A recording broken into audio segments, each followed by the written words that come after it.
మా ఛానల్స్ లో వ్యాపార ప్రకటనలు, ఇంటర్వ్యూల కొరకు మాకు వాట్సాప్ మెసేజ్ చేయండి 7799978978.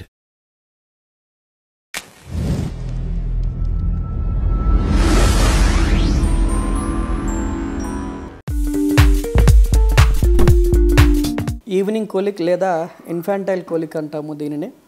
ఇది యూజువల్గా తల్లిపాలు తాగే పిల్లల కంటే కూడా పోతపాలు, అది ఫార్ములా ఫీడ్స్ అయి ఉండొచ్చు లేదా బఫెలో మిల్క్, ఇలాంటి మిల్క్ ఎస్పెషల్లీ బాటిల్ తోటి తాగిస్తున్న పిల్లల్లో చాలా కామన్గా చూస్తుంటాము. దీనికి యూజువల్గా సరైన కారణము ఇది పర్టికులర్ అని చెప్పడానికి లేదండి.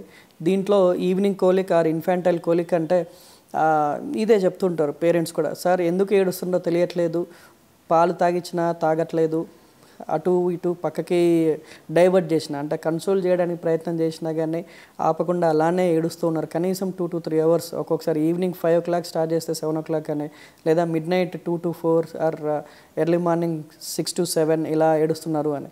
సో దీనికి సరైన కారణాలు అంటూ ఏమీ లేవు. కానీ కొన్ని కారణాలు మనం చెప్పుకోదలిచినవి ఏంటంటే, పోతపాలు ఎక్కువగా ఆర్ పూర్తి పోతపాలు, దట్టు బాటిల్ ఫీడ్ బేబీస్కి కానీ, అండ్ డైజెషన్ సంబంధించిన ఇష్యూస్ అంటే ఒక్కొక్కసారి ఈ పోతపాలు కానీ లేదా తల్లి తినే ఆహార పదార్థాలలో సంబంధించి అంటే ఎస్పెషల్లీ మసాలా, కారం సంబంధించిన ఫుడ్స్ తినడం వల్ల కానీ పిల్లల్లో ఒక రకమైన గ్యాస్ట్రిక్ ఇరిటేషన్ అనేది జరుగుతూ దానివల్ల కూడా బాగా కోలిక్ అంటే బాగా ఇబ్బందికరంగా ఏడుస్తుండడం జరుగుతూ ఉంటుంది.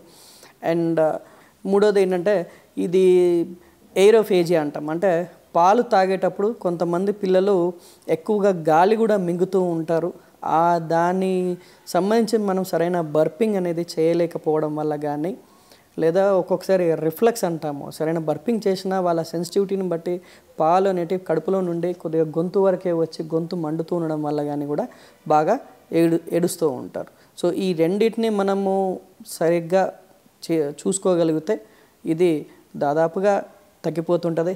అండ్ ఇవన్నిటి పరంగా మనం అన్ని జాగ్రత్తలు తీసుకున్నా ఇంకా ఏడుస్తూనే ఉన్నారు అంటే ఇంకా ఏదైనా ఆరోగ్య సమస్యలు ఉన్నాయా లేదా అని చెప్పేసి మీరు దగ్గరలో ఉన్న మీ రెగ్యులర్ పిల్లల డాక్టర్కి సంప్రదిస్తే అది గమనించి దానికి తగ్గ అవసరమైతే ఏమైనా టెస్టులు అవసరమైతే చేస్తూ ట్రీట్మెంట్ చేస్తారు. అన్నిటిలలో కూడా ఏమీ తేడా లేదు, దీనినే అన్నోన్ రీజన్ అంటాము. సో ఇలాంటప్పుడు బిడ్డ ఎదుగుదల మంచిగానే ఉంది అంటే బరువు పరంగా కానీ, యాక్టివిటీస్ పరంగా అంటే ఫీడింగ్ పరంగా కానీ అంతా మంచిగానే ఉంది అన్నప్పుడు దీని గురించి కంగారు పడాల్సిన అవసరం లేదు. చాలామందికి ఇది 2 to 3 months కానీ లేదా ఒక 4 to 5 months వరకు అలా ఉండి దానంతటా అదే తగ్గిపోయే అవకాశాలు ఉంటాయి.